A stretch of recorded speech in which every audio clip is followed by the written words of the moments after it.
میرے چینل کے ناظرین السلام علیکم۔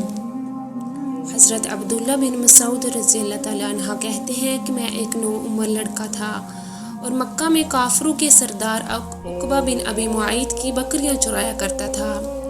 اتفاق سے حضور صلی اللہ علیہ وسلم اور حضرت ابو بکر صدیق رضی اللہ تعالیٰ عنہ کا میرے پاس سے گزر ہوا۔ آپ نے مجھ سے فرمایا کہ اے لڑکے، اگر تمہاری بکریوں کے تھنوں میں دودھ ہو تو ہمیں بھی دودھ پلاؤ۔ میں نے عرض کیا کہ میں ان بکریوں کا مالک نہیں ہوں بلکہ ان کا چرواہا ہونے کی حیثیت سے آمین ہوں۔ میں بلا بغیر مالک کی اجازت کے کس طرح ان بکریوں کا دودھ کسی کو پلا سکتا ہوں؟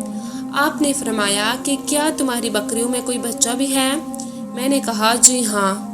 آپ نے فرمایا کہ اس بچے کو میرے پاس لاؤ۔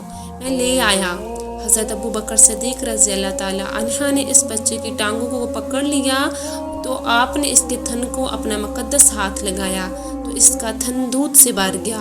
پھر ایک گہرے پتھر میں آپ نے اس کا دودھ دہا، پہلے خود پیا پھر حضرت ابو بکر صدیق رضی اللہ تعالیٰ عنہ کو پلایا۔ حضرت عبداللہ بن مسعود رضی اللہ تعالیٰ عنہ کہتے ہیں کہ میں اس کے بعد مجھ کو بھی پلایا۔ پھر آپ نے اس بکری کے تھن میں ہاتھ مار کر فرمایا کہ اے تھن تو سمٹ جا، چنانچہ فوراً ہی اس کا تھن سمٹ کر خشک ہو گیا۔ حضرت عبداللہ بن مسعود رضی اللہ تعالیٰ عنہ کا بیان ہے کہ میں اس معجزہ کو دیکھ کر بے حد متاثر ہوا اور میں نے عرض کیا کہ آپ پر آسمان سے جو کلام نازل ہوا ہے مجھے بھی سکھائیے۔ آپ نے فرمایا کہ تم ضرور سیکھو، تمہارے اندر سیکھنے کی صلاحیت ہے۔ چنانچہ میں نے اپنی زبان مبارک سے سن کر قرآن مجید کی 70 صورتیں یاد کر لی۔ حضرت عبداللہ بن مسعود رضی اللہ تعالیٰ عنہ کیا کہتے تھے کہ میرے اسلام قبول کرنے میں اس معجزہ کا بہت بڑا دخل ہے۔